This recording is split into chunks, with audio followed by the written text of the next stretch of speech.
De manera muy rápido, vamos a comenzar con las conexiones.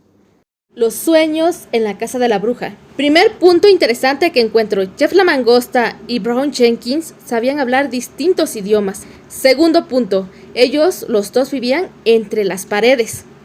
Tercer punto, Brown Jenkins y Jeff la Mangosta ambos son espíritus familiares. En Brown Jenkins se dice claramente, pero en Jeff la Mangosta nunca se dijo nada similar. Recordemos que un espíritu familiar es un ser espiritual atrapado contra su voluntad en el cuerpo de un animal generalmente. Y Jeff la Mangosta decía que él era un antiguo espíritu atrapado en su forma animal, en forma de una mangosta extra inteligente y que provenía de la India. Recordemos que India también es famosa por sus artes esotéricas. Cuarto punto, ambos hablaban de las dimensiones. Jeff la Mangosta decía que era de la quinta dimensión, un fenómeno de ella. Y aquí la bruja y Gilman hablan acerca de la cuarta dimensión, de viajes en el tiempo y espacio y demás. Quinto punto, muy importante, una observación que a mí me resulta interesante. Gilmar, nuestro personaje de la historia, decía que había seres orgánicos e inorgánicos, pero que eran conscientes, que se movían entre dimensiones, que no los podíamos ver, pero que ahí estaban. Un grupo de científicos, a fecha de subir este video, año 2024, aquí en la vida real, dijo que existe algo consciente, pero que no es biológico. Resulta más bien similar al plasma que se encuentra en la parte superior de nuestra atmósfera, que a veces se hace visible y que cambia de forma, como si nos estuvieran observando. Eso lo dijo un grupo de científicos, no cualquier persona. Otra observación que se relaciona a este quinto punto. David Grush fue un ex militar de Estados Unidos, del Pentágono. Él hizo mucho ruido en el 2021, 22, sobre todo en el 23. Gracias a él, se llevó a cabo la primera audiencia OVNI del mundo. Y él representa a 40 militares más. Vayamos al punto. Ahí hay información si quieren saber más de David Grush. Vayamos al punto. David Grush dijo que estos seres son más allá, se podría decir, extradimensionales. Ahora vamos a desglosar la historia de Jeff la Mangosta, un caso paranormal, y los sueños en la casa de la bruja, una historia ficticia, aunque tiene relación con distintos casos paranormales, pero por ahora hablaremos de Jeff. Un espíritu antiguo encadenado en su forma animal en una mangosta extrainteligente. Una historia paranormal supuestamente real, y veremos la relación que tiene esta historia con el cuento de Howard Phillips Lovecraft, Los sueños en la casa de la bruja. Esta historia sucedió en 1931 en Irlanda, en la isla de Maine. Le sucedió a la familia Irving, integrado por el padre James, la madre Margaret y la hija Murray, de 13 años de edad. Todo comenzó cuando la familia empezaron a escuchar sonidos extraños entre las paredes. Y digo entre las paredes porque una parte era de concreto y la otra de madera. Se escuchaba toda clase de sonidos de animales, maullidos, gruñidos, incluso una vez escucharon el llanto de un bebé. Cuando iban a acercarse a la pared a escuchar, el sonido se cambiaba rápidamente a otro lugar. El padre, harto de esto, una vez: bienvenidos, viajeros del universo, a este espacio y a este tiempo. Yo soy Diana Poixtán. Gruñó en respuesta al sonido y el sonido le contestó gruñendo. Pasó el tiempo y de pronto una noche estaban cenando y escucharon otra vez esos sonidos. El padre harto gritó: ¿quién eres? Y una voz contestó: soy Jeff. Resulta impresionante que en lugar de salir corriendo entablaran conversaciones con Jeff. Malísimo. Entre esas conversaciones lograron obtener información acerca de Jeff. No podían verlo, pero podían escuchar su voz.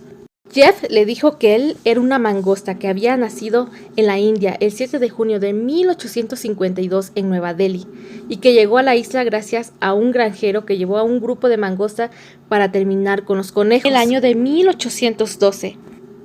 Atención, la historia se desarrolla en 1931, entonces para ese entonces Jeff rondaba alrededor de los 80 años. Jeff hablaba varios idiomas: alemán, francés, arameo, inglés, entre otros idiomas, casi todos.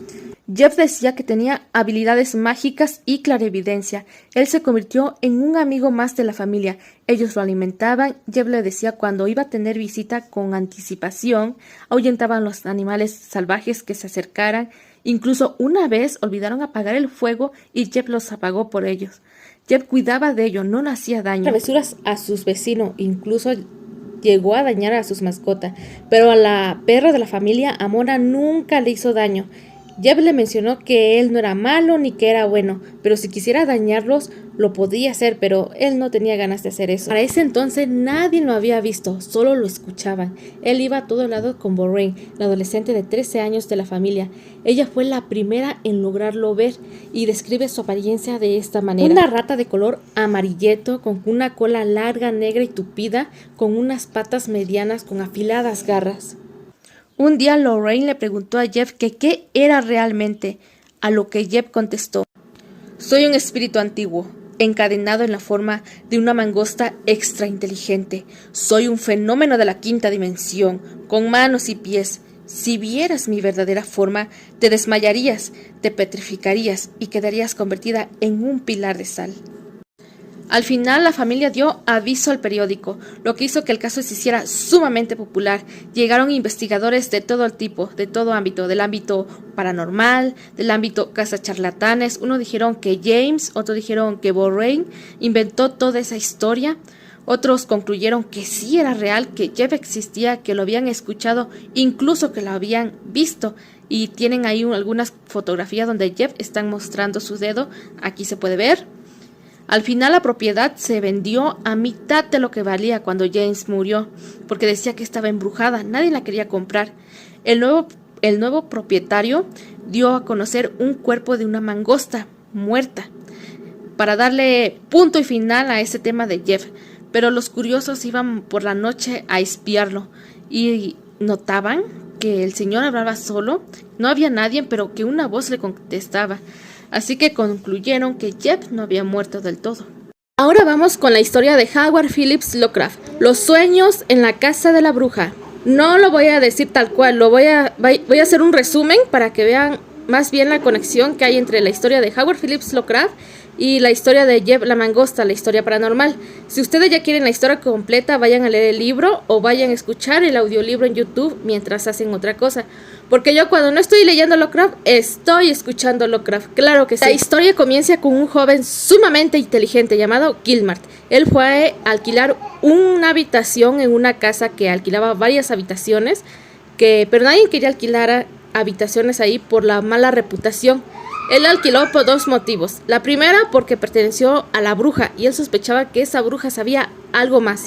Y la segunda, porque era para lo que le alcanzaba, era la más barata y la más cercana a su universidad, ya que tenía que hacerse cargo también de sus estudios. Justamente a Gilmar le tocó la habitación de la bruja, que era la última, y justo en esa habitación había otro mini ático.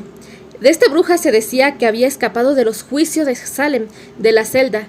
En los archivos que habría de esta bruja, de sus testimonios, ella decía que utilizando ciertos ángulos podía viajar entre mundos. Y el día que escapó, solo lo único que quedó en la pared fueron dibujados ciertas líneas haciendo ángulos extraños. El guardia dijo que había visto una extraña rata peluda que lo había intentado morder. Desde que Gilmar fue a vivir a esta habitación sucedieron cosas extrañas. Las primeras fueron de que en esta habitación se escuchaban ruido entre las paredes, sobre todo en ese pequeño ático que estaba cerrado y que le habían prohibido abrir, y unas risitas, también gruñidos y voces raras.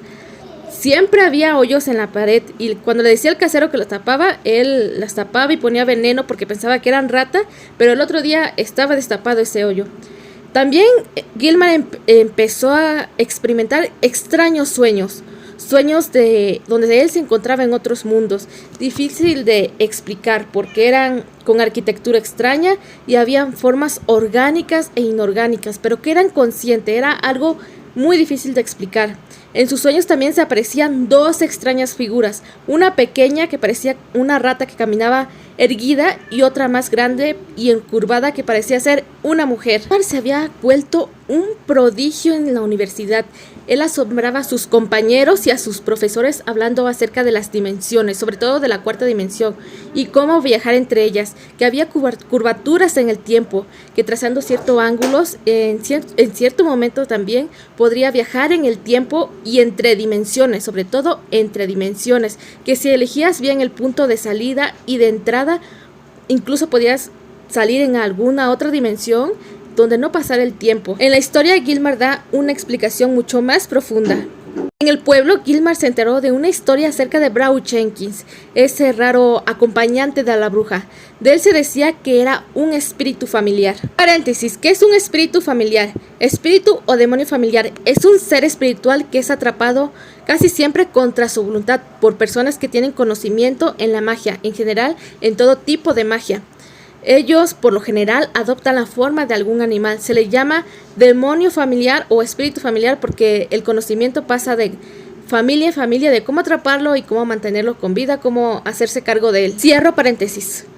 De las pocas personas que habían logrado ver a Brown Jenkins, lo describían como una pequeña rata peluda con cara humanoide, con rostro barbado, y las patas, en lugar de parecer patas, parecían más bien manos humanas, y siempre se le solía escuchar con una risita burlona. Quede claro que la bruja ya había desaparecido 200 años atrás, había escapado de la celda en los juicios de Salem. Siempre se lograba ver a la bruja y a Brown Jenkins junto con un resplandor verdoso en los días previo antes al día de Todos los Santos y en la víspera antes del 1 de mayo, es decir, el 30 de abril por la noche y el 1 de mayo por la madrugada. Abro paréntesis, el 1 de mayo se celebra Walpurgisnacht, noche de Walpurga, y Beltane. Beltane es una antigua celebración pagana que celebra la unión del dios y la diosa, celebra la fertilidad y otras cosas más, pero para muchos religiosos fácilmente impresionable es el día del demonio, es el día del diablo. Dicen que no es casualidad que justo el 30 de abril es el día del niño y justo ese día en la madrugada se celebra esas cosas de Beltane, de Walpurgisnacht. Cambia el nombre de acuerdo a la cultura. Cierro paréntesis. Conforme más se acercaba esa fecha del 1 de mayo, iba aumentando más la fiebre y las pesadillas de Gilmar. Entre ellas las siluetas que él veía se hacían más visibles, ya no eran tan borrosos. La de la mujer, que era una mujer horrible, efectivamente era la bruja, y el de su acompañante, Brown Jenkins, que era sumamente peor de como se lo habían descrito. También en su sueño él viajaba entre más lugares y podía ver a otros seres extraños de explicar, de distintos tipos. Existían seres que podían viajar entre dimensiones, incluso a nuestro planeta Tierra y a nuestra dimensión, a nuestro plano, sin tan siquiera ser vistos, aunque estuvieran enfrente de nosotros. Su composición era distinta. También entendió que Cassian Mason, la bruja, había llegado a viajar entre dimensiones, porque de eso también se trataba el estudio de Gilmar, pero utilizando viejos tratados esotéricos que no comprendía del todo, pero que había logrado descubrir la llave de cómo viajar de un lugar a otro. Cuando viajaba a estos planos, él era consciente y entendía, pero no tenía el dominio de su cuerpo. Caminaba como un autómata, siempre lo dirigía la bruja y Brown Jenkins. Y a la bruja lo llevó con un ser superior que lo hizo firmar a la fuerza con su sangre en un libro extraño, un ser que en otras culturas conocieron con otro nombre en el pasado en la Tierra. Siempre viajaba contra su voluntad, no se podía mover, pero sí podía entender. En una de estas ocasiones, la bruja lo llevó a un callejón oscuro cerca de una casa a raptar a un infante. Cuando despertó, todo lo tomó a pesadilla, pero fue a caminar y se enteró de que algunas personas habían escuchado y habían visto a un extraño muchacho con ciertas características por donde había desaparecido este infante, y a Brown Jenkins y a la bruja también los habían visto. Él cayó en cuenta que no era un sueño, sino que estaba viajando de un lugar a otro y entre dimensiones a través de estos trazos extraños que hacía la bruja en la pared. No voy a spoilear lo más importante, vayan a leer el libro, pero al final casi él estaba, al parecer, en el miniático que llevaba cerrado 2 siglos y que nadie se atrevía a abrir ni le permitían que abriera. Pero al mismo tiempo era mucho más amplio. En una mano tenía un objeto punzocortante y en otra mano tenía a la persona que había soñado el día anterior, ya saben quién. Él no podía controlar sus movimientos, pero con un último esfuerzo se deshizo de la bruja, pero Brown Jenkins enseguida intentó detenerlo. Él había visto lo suficientemente los trazos que hacía la bruja para regresar a donde estaba en su habitación, así que los hizo y sí pudo regresar. Las personas que estaban cuidando nunca vieron a salir a Gilmar por ningún lado, solamente despertó medio inconsciente, sordo. Sus amigos y compañeros de casa de cuarto se ausentaron tantito de cuidarlo Y en ese momento escuchan un fuerte grito. Fueron a ver a la habitación y era una rata que estaba saliendo del cuerpo de Gilmar. Al parecer cavó un hoyo desde el estómago hasta el corazón y se lo comió. El casero se sintió muy mal por eso, porque él pensó que había sido su culpa, que el veneno y las cosas que había hecho para exterminarlas no había funcionado. Tomó a sus inquilinos y se fueron a vivir a otra casa. Después de eso, nadie quiso vivir en esa casa. Pasó el tiempo, el ático se cayó. Ya cuando iban a demoler la casa, lo que encontraron fue muchísimos huesos de infante, unos recientes y otros más antiguos, incluso que ya se estaban desintegrando. También encontraron los huesos de una mujer de avanzada edad y de una pequeña rata deforme, que al parecer tenía cráneo humano. Y también el crucifijo que le habían dado a Gilmar. Si quieren saber qué hacían tantos huesos ahí, por favor vayan a leer o a escuchar la historia. Si la escuchan, dura aproximadamente 1 hora. Si lo leen, pues depende qué tan rápido lea. Me salté muchas cosas interesantes de la historia para no spoilear tanto. No podía ver. Noto muchas coincidencias con historias paranormales y sucesos que se relacionan con las historias de Lovecraft. Lovecraft dijo que nunca creyó en nada de eso del esoterismo, del misticismo, que eso era mentira, que eso era historia de niños. Él existió entre los años 1920 y 1930, pero yo creo que nos dejó cosas que decir entre líneas. Como él dice, cosas a medio decir. Nos dejó indicio que si tú tiras del hilo encuentras cosas mucho más profundas que te sorprenden muchísimo. Pueden decir, un fan de Lovecraft ya no puede distinguir la realidad de la ficción. Me atraparon, soy fanática de Lovecraft, pero todas las cosas que le encuentre relación, haré un video y le intentaré dar un buen argumento. Claro, siempre va a haber a favor y siempre va a haber en contra, pero siempre que digo algo, le intento dar un buen argumento.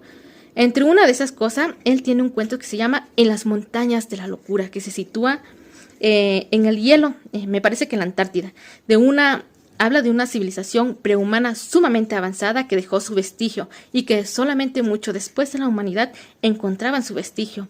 Me parece que en el 2009 encontraron unas pirámides en la Antártida y que no han sido investigadas porque están lejos. Y aparte, si hay pirámides en China y no la quieren investigar, que van a ir a la Antártida. Recientemente se desmintió de que la pirámide encontrada en la Antártida no era una pirámide, solamente era un accidente del terreno. Yo creo que tal vez nos ocultan información, pero hasta el momento es lo oficial y yo digo lo oficial. Agradecería mucho que si llegaron hasta esta parte del video me apoyen con un like en YouTube.